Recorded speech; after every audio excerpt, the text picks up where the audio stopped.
Salut les amis, j'espère que vous allez bien. On se retrouve aujourd'hui dans une nouvelle vidéo test. Je vais vous parler de ces feutres acryliques brush marker de la marque Guana. Je les ai vus passer il y a un petit peu de temps déjà sur les réseaux sociaux et j'ai voulu tester parce que leur format m'intriguait vraiment. Le fait que ça soit une pointe brush, je me suis dit que ça pouvait être pas mal dans la colorisation. Donc je me suis laissée tenter. Donc j'ai acheté un set de couleur peau et un autre où il y a 24 teintes. Mais sachez que celui de 24 teintes, vous pouvez le retrouver en plus grand format. Je crois qu'il y a 180 voire plus. Bref, il y a de quoi s'amuser si vous vous laissez tenter et si vous connaissez pas. En fait, c'est des feutres acryliques, donc j'ai envie de dire type Posca, sauf que là la mine n'est pas dure, c'est une pointe pinceau comme on peut retrouver sur certains feutres à alcool, et c'est ça qui m'a plu. Je me suis dit pour mettre en couleur ça pouvait être pas mal. Et l'encre qui est dedans en fait, c'est de la peinture acrylique qui est liquide, fluide, et il n'y a pas besoin d'amorcer le feutre comme pour un Posca. Ça, c'est vraiment très très fluide. Dès qu'on passe un coup de crayon, l'encre, enfin la peinture du moins, coule et ça nous met le feutre en marche directement. Il n'y a pas besoin de faire cette étape d'amorçage. Je vous ai pas fait le déballage et le nuancier en vidéo parce que j'étais un peu pressée de voir le résultat que j'allais obtenir en fait. Donc j'ai fait ça hors caméra. Et là, du coup, je me suis dit que pour vous montrer, pour vous en parler, j'allais faire une petite vidéo mise en couleur. Donc là, la mise au point, elle était pas top. Donc j'ai pris deux couleurs de peau pour faire le petit personnage Milo. Alors sachez que le dégradé fonctionne très très bien. On peut pas pratiquer de la même façon qu'on le ferait avec des feutres à alcool, mais on peut venir un peu blinder la couleur qu'on vient d'apposer. Il faut juste être assez rapide pour pas que la peinture sèche très rapidement, parce que ça nous pose une pellicule assez fine, j'ai envie de dire. Ça nous fait pas des gros plâtras comme pourraient nous faire les Posca en fait. Dès qu'on amorce, des fois ça va nous faire une grosse tache de peinture, de couleur, alors que là pas du tout. C'est vraiment un feutre à pointe pinceau, c'est très agréable à utiliser. Vraiment, j'ai pris beaucoup de plaisir. En plus, c'est une pointe pinceau qui a un bout assez fin, je trouve. Donc pour faire tous les petits détails, les petits recoins, c'est parfait. On peut être rapide et précise à la fois, tout ce que j'aime. Donc vous voyez, j'hésite pas à mixer les couleurs pour avoir un joli dégradé. J'ai envie de vous dire, c'est un peu comme les feutres à alcool. Faut être assez rapide et ne pas hésiter à venir passer sur la couche du dessus. Voilà ce que j'ai envie de vous dire. La seule chose que je n'ai pas réussi à faire, c'est de savoir si je commençais par la couleur claire, puis venir dégrader avec la couleur foncée, ou faire l'inverse. J'ai essayé un peu les deux techniques. J'ai pas trouvé celle qui me convenait le mieux pour l'instant. Donc, affaire à suivre. Vraiment, je suis très très satisfaite de ces crayons. Sachez que vous pouvez les retrouver sur une multitude de sites, que ce soit chinois, Amazon ou autres, j'en passe. Vraiment, ceux-là sont très répandus, connus, surtout pour ceux qui font des coloriages mystères. C'est quelque chose de très répandu dans ce milieu-là.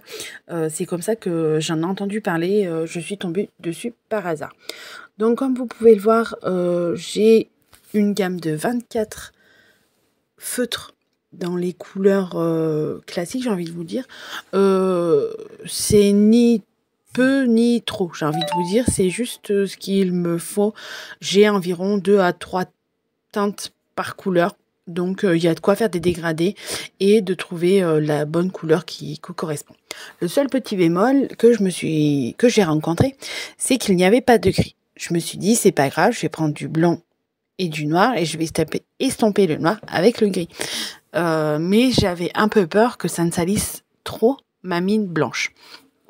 J'ai quand même testé, sachant que là c'est vraiment un blanc une fois qu'on passe par-dessus les autres couleurs. Je me suis dit je vais essayer et je vais quand même tester la chose, mais en fait j'arrivais pas à avoir un résultat homogène de partout. J'avais envie de vous dire, dès que j'ai appliqué le noir, ça me faisait du gris très très foncé et après je me retrouvais avec un gris très très presque proche du blanc très clair. Donc ça m'a pas, c'est pas ça que je cherchais. Ça me convenait pas. Sauf que le problème c'est que dans ces feutres là, du moins dans les boîtes que moi j'ai prises, il n'y a pas de gris, il n'y avait pas de gris et je voulais mettre ce petit personnage comme je vous ai présenté dans les visuels sur mes boutiques en gris. Donc j'ai sorti mes autres feutres acryliques. Alors là du coup avec la pointe dure. Je me suis aperçue que c'était la même marque. Je n'avais pas du tout fait le rapprochement jusqu'à que je sorte le feutre gris. Et je me suis tout de suite rendu compte de la différence de produits. Franchement, il n'y a pas photo. Les pointes pinceau, c'est très agréable à utiliser. Là, j'utilise donc un feutre acrylique, mais à pointe dure, type Posca. Mais c'est une pointe fine, donc ça me permet d'aller dans les détails quand même. Ça c'est pas mal. Par contre, ce qui est très pénible, c'est que on peut pas faire un coloriage parfaitement lisse avec ça. Dès que notre feutre il a plus de peinture, il faut venir amorcer, mais ça nous fait des gros plâtras de peinture, chose que je déteste. Puis après, il faut venir essayer de l'estomper, enfin de l'étaler, j'ai plutôt envie de dire, sur la partie à colorier. À la caméra, je sais pas si vous vous en rendez compte une fois que c'est sèche, donc restez bien sur la vidéo. Mais en fait, ça a légèrement craquelé au niveau du séchage, chose que je n'ai pas du tout eu avec les autres feutres à pointe pinceau. C'est la seule différence. On va dire que les feutres à pointe pinceau pour colorier, pour mettre des choses en couleur, faire du coloriage, c'est tip top. Là-dessus, il n'y a pas de souci. On peut même se tenter à la calligraphie pour ceux qui aiment. En revanche, les feutres acryliques à pointe dure, c'est vraiment, je pense, réservé à soit de l'écriture, à du dessin, mais pas du remplissage, comme moi là je suis en train de faire. C'est vraiment pas du tout approprié. Ou sinon, il faut que ce soit une toute petite zone ou avoir une mine beaucoup plus grosse. Voilà la différence que j'ai remarquée avec ces deux feutres pour avoir utilisé ces deux feutres. Si vous voulez une vidéo sur ces feutres là, il me semble qu'il y a quelques temps déjà, et quand je vous dis quelques temps, il y a quelques années en arrière, je vous avais fait une petite vidéo présentation sur ces produits-là. J'essaierai de vous la mettre en petit i ou en barre de description si cette vidéo vous intéresse pour que vous puissiez comparer les deux types de feutres. C'est vrai que je vous ai pas montré de près à quoi ressemblait la pointe pinceau, mais elle est assez fine et très agréable à utiliser. C'est vraiment un coup de cœur ces produits-là. Et l'avantage, c'est que les couleurs claires, donc vu que c'est des feutres acryliques, peuvent très bien être passées par-dessus des couleurs foncées. Il suffit d'appliquer sa couleur foncée, laisser sécher et passer une couleur claire dessus. Ça ne posera pas du tout de problème parce qu'ils sont opaques.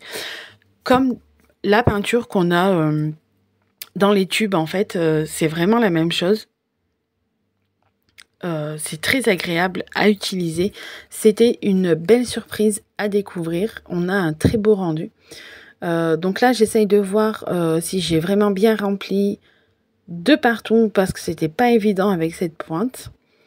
Si j'aurais eu cette couleur dans les feutres avec la pointe pinceau, ça aurait été tip top.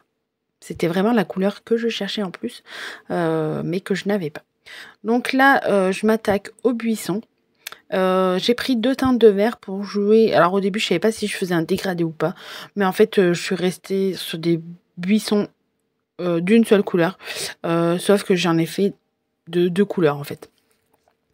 Vous allez également voir aussi que j'ai joué sur la taille des tampons digitaux. Donc je les ai imprimés à différentes tailles, c'est vraiment top. On a l'impression d'en avoir plusieurs alors que c'est le fait de les colorier, de les mettre en couleur d'une autre couleur aussi, ça nous donne l'impression d'en avoir d'autres différents, mais en fait ce sont les mêmes. Là vous voyez que le remplissage d'une grande partie se fait d'un seul trait, il n'y a pas besoin de revenir à chaque fois. Restez jusqu'à la fin de la vidéo, je vous fais des plans un peu plus rapprochés. Là, j'ai pas zoomé parce que si je zoomais, c'était vraiment de très mauvaise qualité. Donc, dans les prochains plans, j'ai filmé d'un peu plus près pour que vous puissiez regarder tout ça d'un peu plus près de ce qui se passe. Alors, le seul petit bémol, c'est que quand on fait des grandes zones comme ça nous laisse quelques traces de feutre, mais pas de panique. Il suffit de laisser sécher, on repasse une deuxième couche et là c'est nickel. Franchement, il n'y a pas de souci à se faire là-dessus. Donc comme vous pouvez le voir, on continue. Pour information, j'ai découpé mes tampons avec la silhouette portrait 4 que j'ai. J'ai donc importé le fichier sur Silhouette Studio, je les ai redimensionnés à la taille que je souhaitais et je suis venue faire un contour blanc très léger tout autour et j'ai découpé ça avec ma silhouette portrait 4. C'est un gain de temps phénoménal, je m'en passe plus du tout. Donc là, une vue d'un peu plus près, comme vous pouvez le voir, j'ai imprimé un tout petit buisson. Je suis venue le mettre en couleur avec un feutre d'une autre couleur pour que quand je ferai ma mise en page, je puisse varier un peu les couleurs de buisson. Donc comme vous pouvez le voir d'un peu plus près, cette mine est précise, elle est vraiment fine au bout, comme un pinceau. Ça me permet d'être assez précise, d'aller dans les petits coins sans déborder. Franchement, c'est tip top, je ne m'attendais pas à ce résultat-là. Je vais m'attaquer au petit lapin. Et là, vu que je n'avais pas la couleur grise que je souhaitais, j'ai opté pour d'autres couleurs. En cherchant, j'ai cherché d'autres couleurs de feutre. J'ai opté pour 2 marrons. Alors, si je dis pas de bêtises, si je ne me confonds pas dans les feutres, ceux-là, ce sont ceux qu'il y a dans le set couleur peau. Ce sont les teintes peau, mais très foncées en fait. Et du coup, je suis partie avec cela. Et comme vous pouvez le voir, on peut très bien venir faire un dégradé avec les 2 feutres. Il n'y a pas de souci. Là, je me suis pas enquiquinée à éviter les éléments du visage, que ce soit les yeux, le petit nez, le petit museau, parce que je savais que j'allais repasser avec un trait de crayon noir. Donc j'ai pas hésité.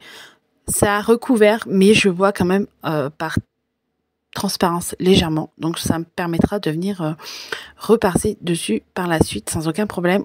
Vous verrez ça aussi. Je trouve que ça fait toute la différence aussi quand alors que ce soit un tampon digital qu'on imprime ou un tampon physique qu'on vient tamponner avec de la Versavine, de la même méthode ou une autre encre, je trouve que repasser un trait de crayon noir, ça fait vraiment toute la différence du tampon. Ça le démarque un peu plus dans la création. Moi, j'utilise personnellement, vous allez le voir, des Pigma Micron. Je trouve que c'est les meilleurs pour en avoir testé d'autres. J'ai eu testé des Staedtler. Franchement, il n'y a pas photo. Pigma Micron, c'est vraiment tip top. En plus, ils sont waterproof, donc c'est-à-dire si on fait une technique à l'eau, il n'y a pas de souci, ça ne viendra pas déborder si on fait notre tracé avant. Et pareil avec les feutres à alcool, ça ne vient pas se diffuser, ça ne bougera pas du tout, franchement. Et j'achète un set où il y a différentes pointes. Donc comme ça, selon l'épaisseur de mon trait, j'ai plusieurs teintes. Là, je vous montre aussi que j'ai essayé de réaliser un dégradé avec 2 couleurs assez éloignées, du plus foncé au plus clair. et je trouve que je m'en suis plutôt pas mal sortie. Faut garder en tête que le dégradé qu'on va obtenir sera un peu plus tranché, il sera beaucoup moins fondu que si on le fait avec des feutres à alcool ou des crayons de couleur ou des feutres aquarelles. Ça nous donne vraiment une bonne démarcation dans le dégradé. Là, je vous montre donc les pigments micron que j'ai sortis. J'ai dû prendre une pointe 0,3 peut-être, et je viens passer par-dessus. Comme vous pouvez le voir, il n'y a aucun souci, et au contraire, je trouve que ça fait vraiment toute la différence sur ce petit lapin. J'ai fait ça sur tous les tamponnages, de toute façon. Je vous l'ai montré là que sur le lapin, mais j'ai fait ça sur les buissons, sur le personnage, sur le branchage aussi. Franchement, je trouve que ça redonne un peu de vie au tamponnage. La partie la plus compliquée, je trouve, c'est de repasser exactement sur les traits, mais avec un peu de concentration, sans aller trop vite, on peut très bien le faire. Il n'y a pas de souci. J'ai colorié ces éléments, comme vous allez voir, pour le plaisir, mais je me suis dit que j'allais les utiliser pour une page d'art journal.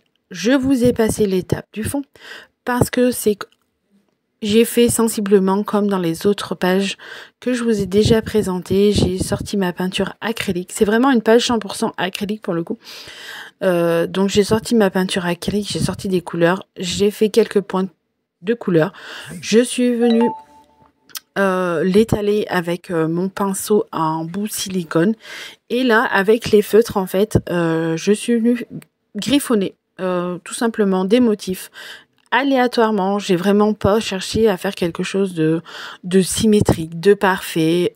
J'ai fait des croix, j'ai fait des petits ronds, j'ai fait des traits, j'ai fait un espèce de grillage. Je me suis amusée, j'ai laissé libre cours dans mon esprit et ça m'a donné ce fond de page.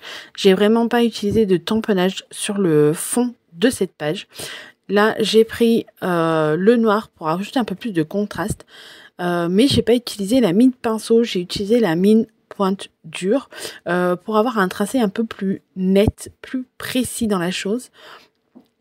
Et franchement, comme vous pouvez le voir, vous verrez sur les photos de la fin, ça fonctionne très très bien. Les pinceaux fonctionnent sur de la peinture déjà étalée. Il n'y a pas de souci, comme vous pouvez le voir.